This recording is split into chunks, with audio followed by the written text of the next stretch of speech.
Bismillahirrahmanirrahim.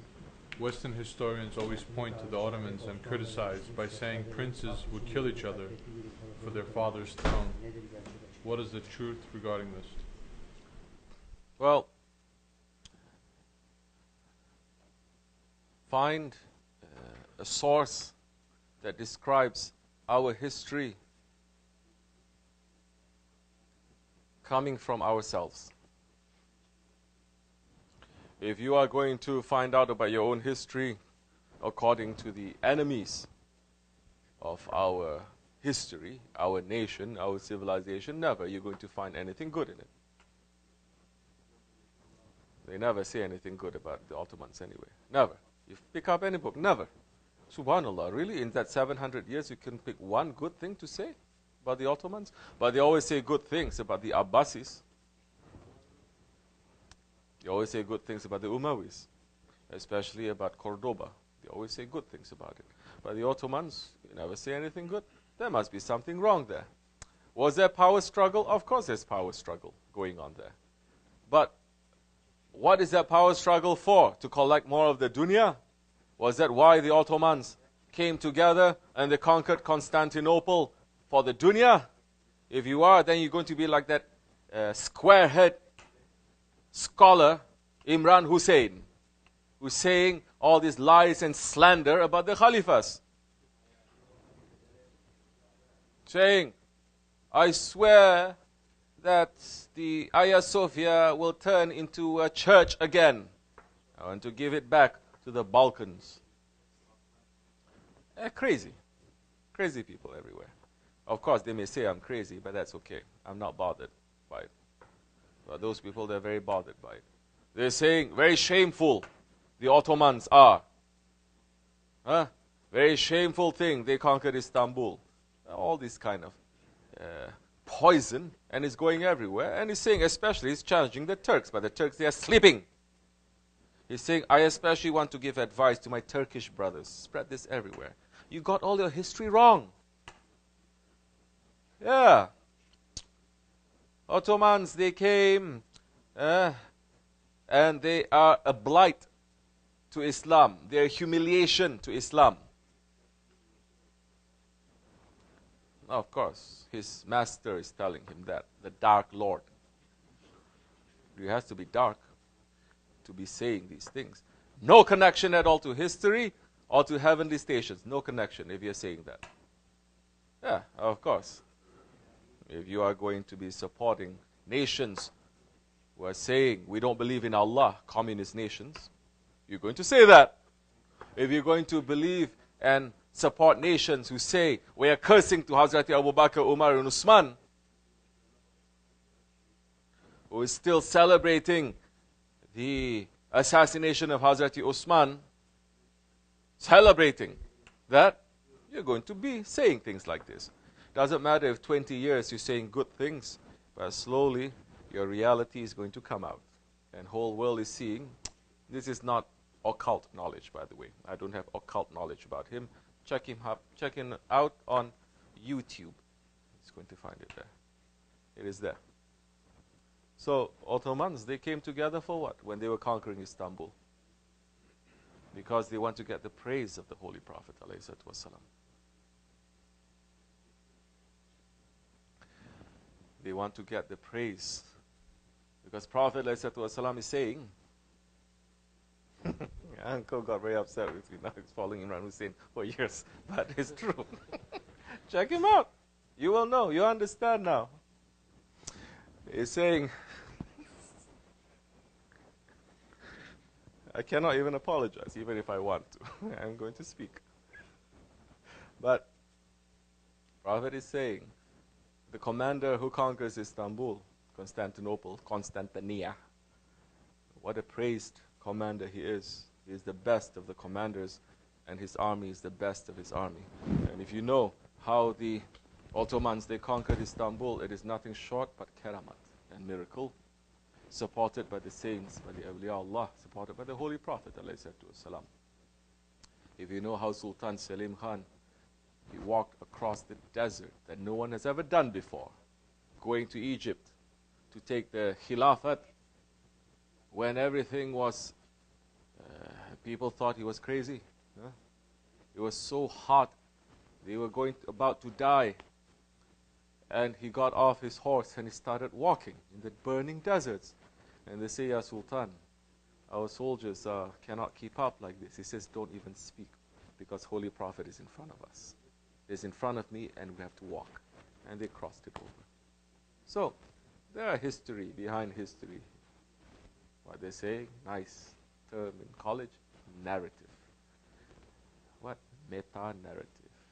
All these kinds of things they have. But they have stories. We have stories too. But ours is not a story. Ours is a reality. Which source are you going to? You're going to the source of dunya and the enemies of Islam? Then of course you're going to say this. You're going to the awliya Allah. You're going to those ones who understand our history, like our Shaykh. Then he's going to tell you. Up to you. Believe it. You believe it. You don't believe it. Who cares? So, Holy Prophet ﷺ is saying, if there are two heads, cut one of them off. How in today's 21st century understanding, just make it nice and clean, understanding, going to understand that? Never. How are they going to understand politics? Never. How are they going to, if you don't understand Ottoman politics, you will never understand the politics among the Sahabi Kiram. Because it happens. Then you start making judgment. Then you start saying this is good, this is bad. You start saying now, Ashra Mubashara, they are in hellfire, like the Shia, they're saying. Because weren't they together with Hazrati Aisha too? And didn't they have a battle against Hazrati Ali? But Allah has assured them of paradise. So how are you going to now fit all those things? These kinds of things, you have to come here to the Dargah. You have to stay for some time. Slowly we build a nice foundation that we may build something. And it's not something also that we are going to speak just for a few minutes for people to understand. But if you have intelligence, you're going to understand. If you're intelligent, you know. You don't need to know that you're approaching a town because you see a minaret of the masjid there. So, they may say, they may criticize, let them. Because the Ottomans, they do everything for the sake of Allah and His Prophet. Even in their worst moments, they were better than us right now. Even in their worst moments, they were better than us in our best moments. I'm seeing everywhere, everyone is getting excited. They're picking sheikhs here and there to speak at what? The first North American Hajj and Umrah conference. Huh? What are they going to talk about? I'm checking. Oh, money, business, Hajj, tours, tour groups. And you see who is there? Everything there. All the companies. And they're inviting people. Who is going to be there to talk about the destruction of Mecca and Medina? You think they're going to have a conference to talk about the destruction of Mecca and Medina? Or everyone who's going to go there, they've already been paid to speak, to support that regime, to support the ideology, to support this destruction. Now tell us, do we have a face now to even say anything to the Ottomans? Do we have any face now to say anything to the Sultan that we just came back? And we speak to people about Sultan Abdul Hamid Khan, who was so sick, he was almost dying. But when a letter came from Medina to Sharif, he stood up, respecting the letter, a petition from a neighbor of a prophet. The neighbor of the prophet, he's saying, how can we just lie down and listen to a letter that someone has written from Medina? How are we now going to understand, in the worst times, the Ottomans, that their first telephone was between Mecca and Istanbul? How are we going to understand the first big railway that they're going to build is between Medina, Mecca, and Istanbul, connecting there?